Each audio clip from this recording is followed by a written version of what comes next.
Manghuhula na daw pala etong si Mr. Harry Roque.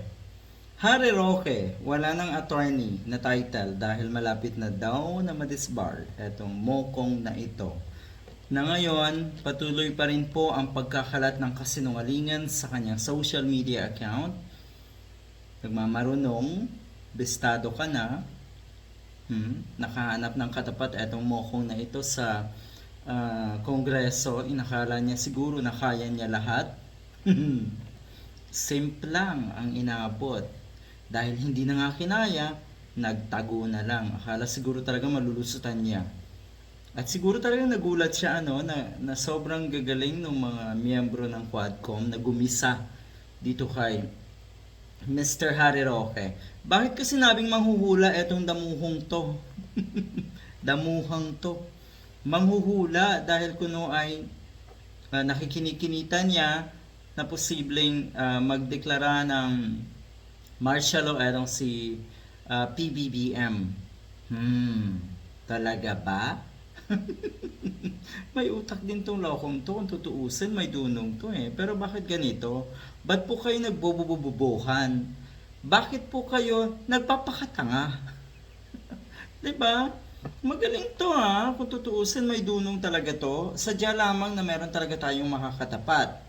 Kaya huwag tayong pakakasigurado, huwag tayong kumpiyansa na tayo ang laging nasa taas. Tayo ang laging mamamayagpag. Talagang makakahanap at makakahanap ang isa sa atin ng isa pang katapat. At yan po ang nangyari kay Harry Roque. Sabi dito sa video na ito daw si Speaker Romualdez ay may pinaplano.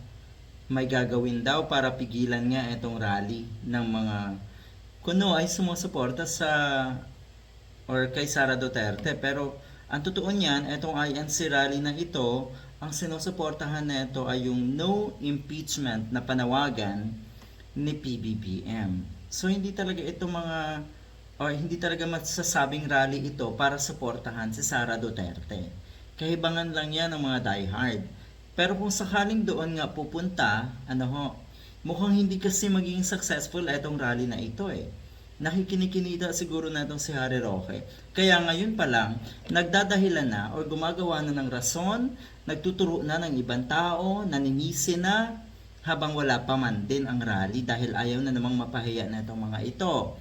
Dahil ika nga, sabi nga ng INC, ayaw na ayaw daw nila na may makakasama ng mga DDS dyan sa rally na yan kasi manggugulo lang daw yung mga yan.